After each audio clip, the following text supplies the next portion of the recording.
Hello, everybody. It's me, Kirsten, and this is the It's Giving Mystical podcast. And this is your podcast for the week ahead, the week of March 14th. Okay, Ides of March. I see you. I see you. Sorry. I don't know. Sometimes you have to laugh. You have to laugh at just the intensity of it all. And that's a really good reminder just to put that out there and hold this in your body for the rest of the month at the very least, probably through these retrogrades, probably through the next full moon.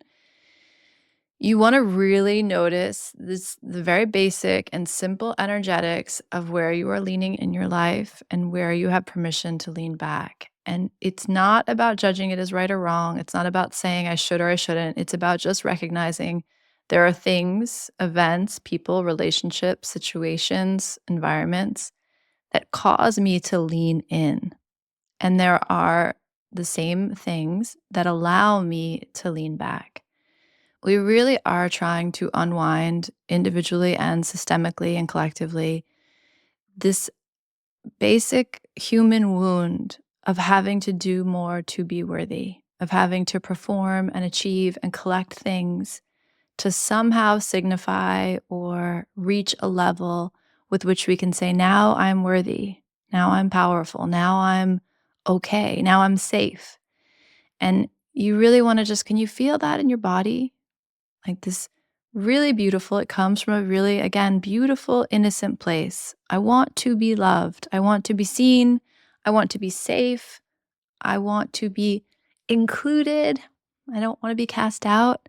And so I'm going to perform. I'm going to do what needs to get done to be considered worthy, to be considered lovable, to be considered worthy of protection, worthy of praise.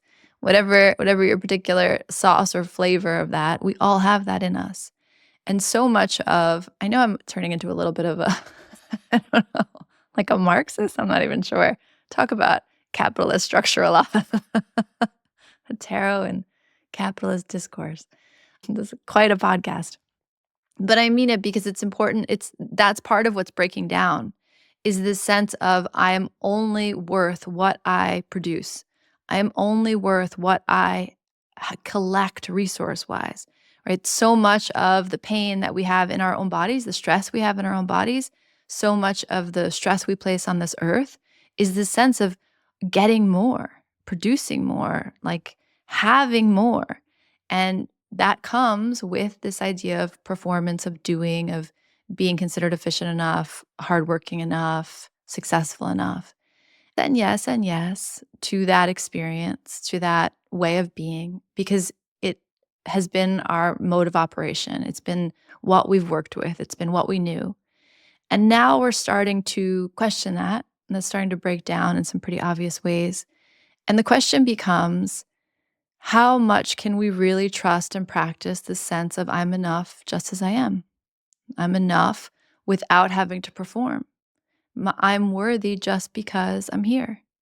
And that can get us into the spiritual talk of, and the biological talk, right? The sperm and the egg. How lucky, how miraculous for that sperm and that egg to come together to create you. From a spiritual, like universal, cosmic standpoint, how miraculous that you got to be here on earth, that you got to experience this. And all the literature says, all the spiritual literature says, earth is a tough school. It's not for the faint of heart. It's not for the unevolved. So much of that is because we are encountering our material limitations. And so this desire to get more, I hear you, I hear me, I know the truth of it. And the contradiction, the shift, the invitation is to sink more deeply into, I'm okay just as I am. And there are moments where we're not. There's moments where we are really threatened, where we really do have to fight for our survival. And people are experiencing that right now. People have always been experiencing that across time and space. There's never been a time on this earth, a time in this universe where there haven't been people who are fighting for their lives. And that's very real. And that's a different kind of presence that requires. But for most of us, and we've said this before, if my life isn't threatened in this moment, then the threats I feel are ego threats most of the time. And so I really want to invite you to just notice, like, all of that's complicated and we can spin off in lots of different discussions and lots of different directions about why? And what do you mean? And like the individual psychology of it and the collective cultural psychology of it. But as a practice, notice where you need to lean in, where the movement, the habit, the invitation is to lean in more, harder, work.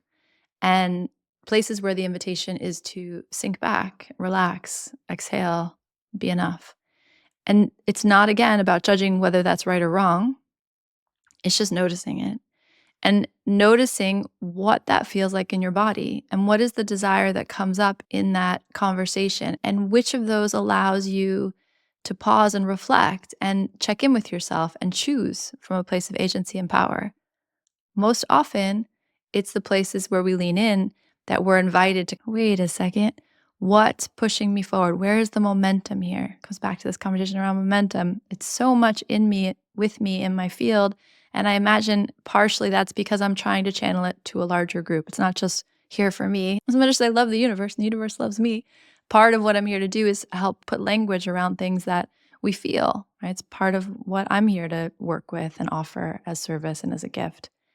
And so this question of momentum, one of the things that came up, it's been coming up a lot, but it came up in the full moon circle, is this recognition of we are made of parts, right? We are not, sometimes we can be really integrated, really authentic, really fully absorbed. We've like done all the shadow work, done all the integration. We've stepped away from our story. We're deeply present, deeply in the moment by moment. But for most of us, there's aspects of our being that are shattered or scattered. So there's parts of us that are in shadow. There's parts of us that are trying to get a need met that may or may not be conscious. And this idea that they have a momentum to them. And one of the reasons that you do self-actualization work, that you do any kind of shadow work, that you want to investigate these things, investigate your story, investigate the tale you're telling, the myth you're creating, actively creating with the stories you tell, with the words you use, with the places you go, with the desires you have, is that we want to get ourselves in line. We want to bring ourselves in line and have all of our parts moving in the same direction, like creating from the same ground. And one of the things that happens is at some point in our history, whether it's through our ancestors, through past lives, through our own experiences, there's a part of us that is trying to get a need met, usually a survival need, something pretty core, pretty basic, like I said, to be seen, to be accepted, to be safe, to be loved, to be wanted, to be seen. And that part has a lot of energy to it. So consciously, we can be like, this is where I'm headed. But that part is like an engine running in the other direction. And so part of this noticing where your engines are revved is a noticing what's driving the train, what has its foot on the accelerator, and is it serving you? Is it where you really want to go? Does it feel good? We also talked about in full moon circle, like the sixth house, the house that rules Virgo, the idea of the everyday. And Maddie, my cousin, who I adore and is a brilliant astrologer, we were talking the other day, and she said people always think because I have a stellium in my sixth house, a Scorpio stellium in my sixth house. Tell me what that means. But she says that the sixth house is the unsexy house in the zodiac, right? Because it's about your habits, your routine, the details, your everyday, your body, like how you exercise, that kind, how organized you are. And it sounds boring and unsexy, but the truth is that's where most of our life is created, right? We have beautiful moments, we have tragic moments in our life, but the majority of our time here is very like a fundamental routine. And we talk about working on your habits not as a way to add more pressure and tell you what you're doing wrong, because I also pray that we begin to unwind that, especially when it comes to health, creativity, spirituality. Like anyone telling you, just keep your ears open. Anyone telling you there's a right or wrong way to do that is lying. It's serving some other God. The truth is that this is about our curiosity, about our exploration, about what feels good to us, what works for us. And so the sixth house is bringing your attention, the Virgo full moon is going to bring your attention to your daily movements and then what's contributing to your peace or your lack of peace in that space, in that passage of time. What about your day feels like the pressure to lean in, and what about your day allows you to relax and lean back? And we're just noticing that. And the beauty of noticing is that if we continue to bring our awareness and our attention to that action, that lean in, that lean back, we're going to decide what feels good and right. We're going to decide what feels authentic. We're going to decide what feels like a movement that I'm choosing, that I'm clear about, that I'm devoted and dedicated to, and what feels like a movement that's running on autopilot. Again, that like someone's pushing on the gas that we're not really even sure who's driving the ship. I have just mixed metaphors with 18 different vehicles, so choose your vehicle. But we see that's I would offer that invitation. This moment is a moment where we are gathering ourselves and watching things take new shapes, fall apart, come back together. Like the game board is still in flux, and for ourselves personally and collectively. And so yes, there's moments where you know what your step is, where if you're called to action and it's clear and it feels passionate and right and aligned, then yes. And if we're moving just to move, if we're leaning in just because we're scared, then we want to just notice that. And if we're leaning back in a way that feels good and right and grounded, we want to notice that. And if we're leaning back as a way to avoid, we want to notice that too. So again, none of it's good, none of it's bad, but it is just a rich place to bring your energy when so much outside of us is in motion and unsettled.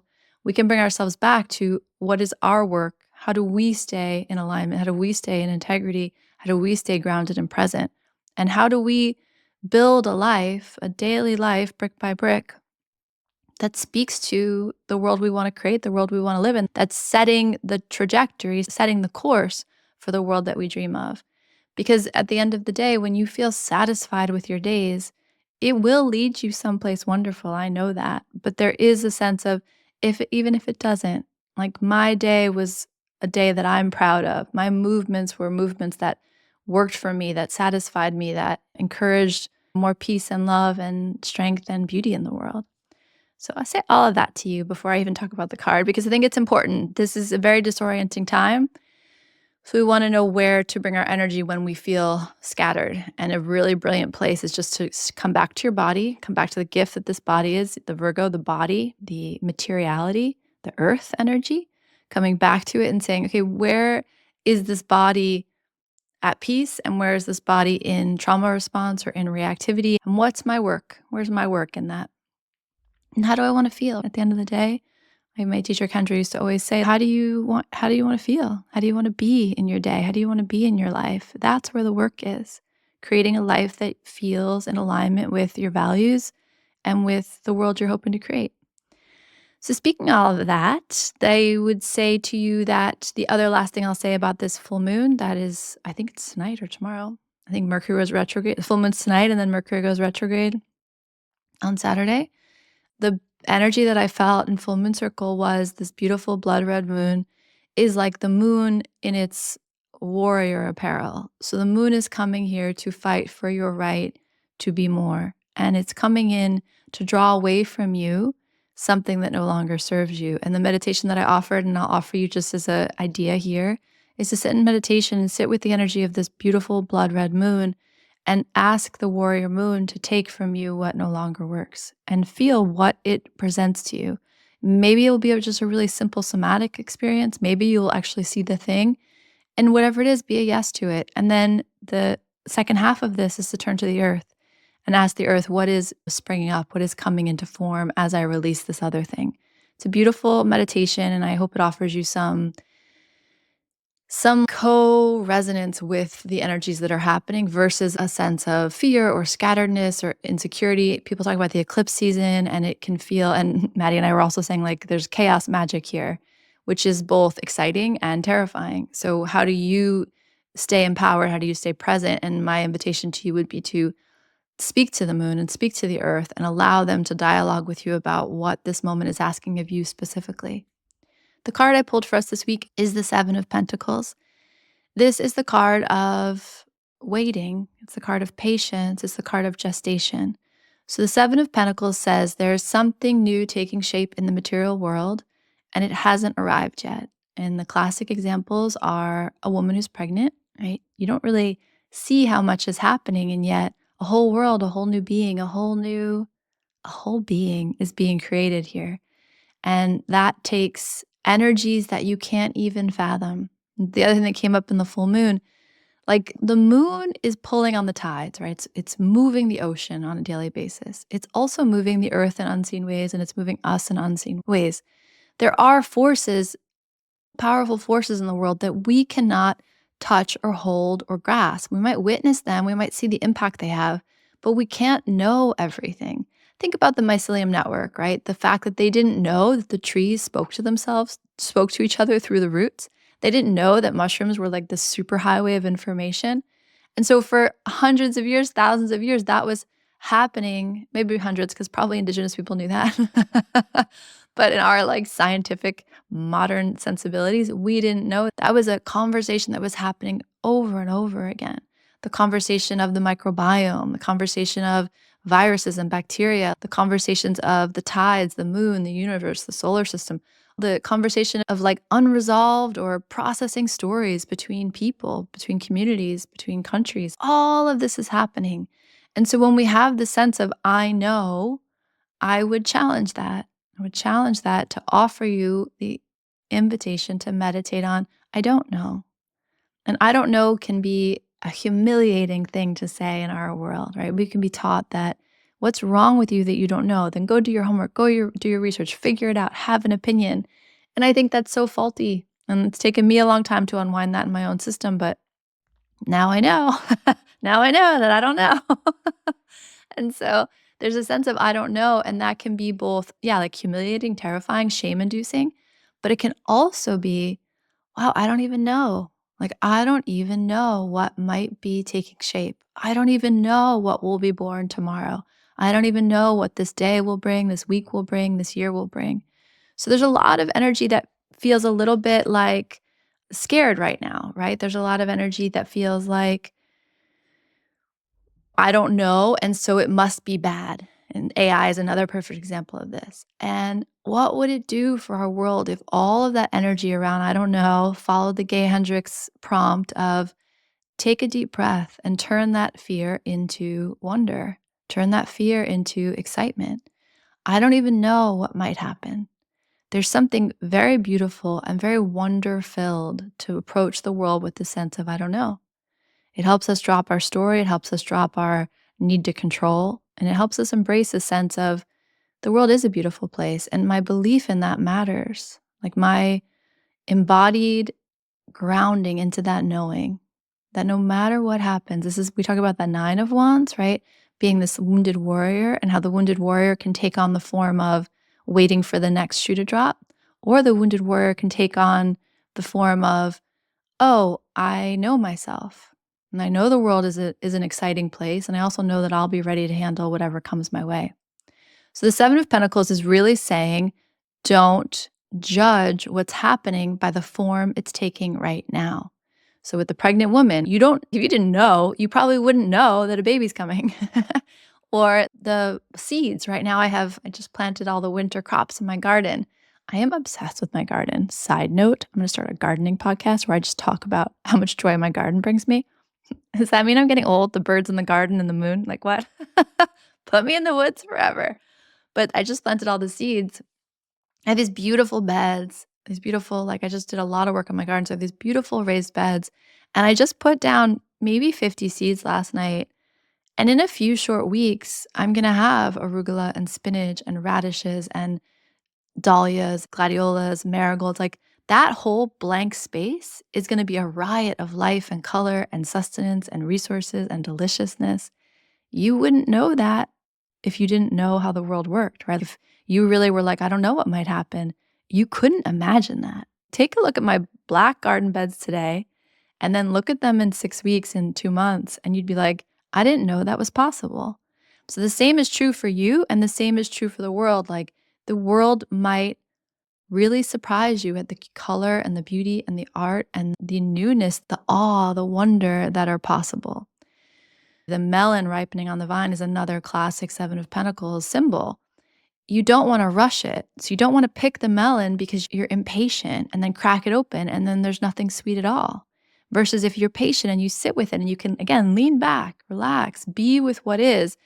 Stay with yourself while the world is shifting. Stay with yourself while you're shifting. And then the cantaloupe comes and it's cantaloupe, dude. It's amazing. So there's a sense of don't pick it too early, the sense of ripeness, the sense of patience, the sense of things are in transition, are in becoming, are in manifestation is very important during Seven of Pentacles week.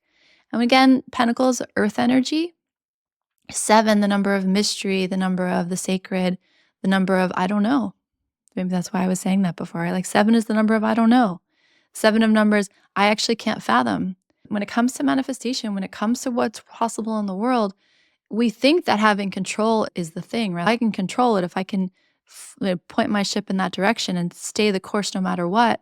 Yes, that's beautiful. And there's also something about what might the universe created if you took the fetters off. If you took your hands off the wheel, where might you go? Like what might come to life? This is a truly cliche, silly Kirsten, like very innocent Kirsten, but it's true. This is a beautiful world. Humans are terrible in some ways. Like we do terrible things to each other. But humans are also glorious and magical and intelligent and brilliant. And same with the world. The world can break our hearts, but it can also bring us to our knees with, are you kidding me? Are you kidding me that my heart can feel so big, that so much can be possible? So I want to just offer that all to you. Seven of Pentacles says, don't rush into a decision. Don't push things along. Let things ripen. I had lunch with a girlfriend yesterday and I was like complaining about this thing. And she's like, but you don't have to decide. And I was like, you are right, girl. I don't have to say anything. I don't have to respond to the urgency being put on me. I'm not ready to decide. That's okay. And I don't have to force it before I'm ready. So the Seven of Pentacles is that. And I would really encourage you to be conscious of your boundaries, be conscious of what I just said.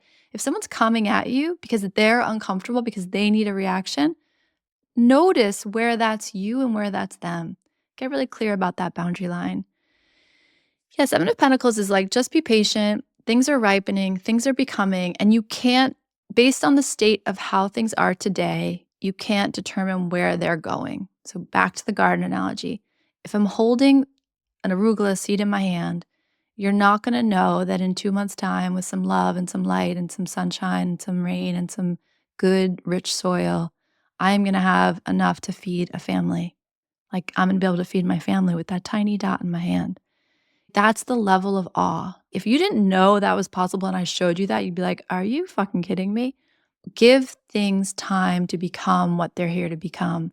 You too, baby. Give yourself time to become what you are here to become.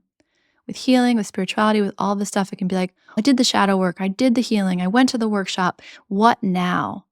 Now you wait. Now you integrate. Now you watch the world change shape around you because it's reflecting who you are. Like you are the maker, you are the myth maker, you are the creator, and we all are. And so what are we feeding? What are we putting into the ground? What seeds are we laying during this time? And what do we hope those seeds become? And where are we willing to lean back and say, hey, wow, I didn't even know that was possible. I didn't know that flower was going to be a pink one. I'm excited. So there's why I give you all that for the week ahead.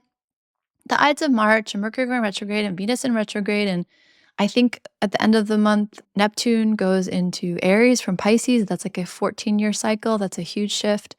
And we have the shifting of the nodes. So we're going into the Pisces-Virgo nodal axis versus the Aries-Libra nodal axis. So there's a lot going on. And you don't know how that soup's going to come together, right? We have ideas, we take history, we look for patterns, but we are meaning makers. And sometimes the fault in that is that we don't see what we don't see. We don't know what we don't know. And so take that with you. Play with this idea of I don't know, and play with this idea of leaning in, leaning back. I think it will serve us all. All right, March. In the lion, out like a lamb.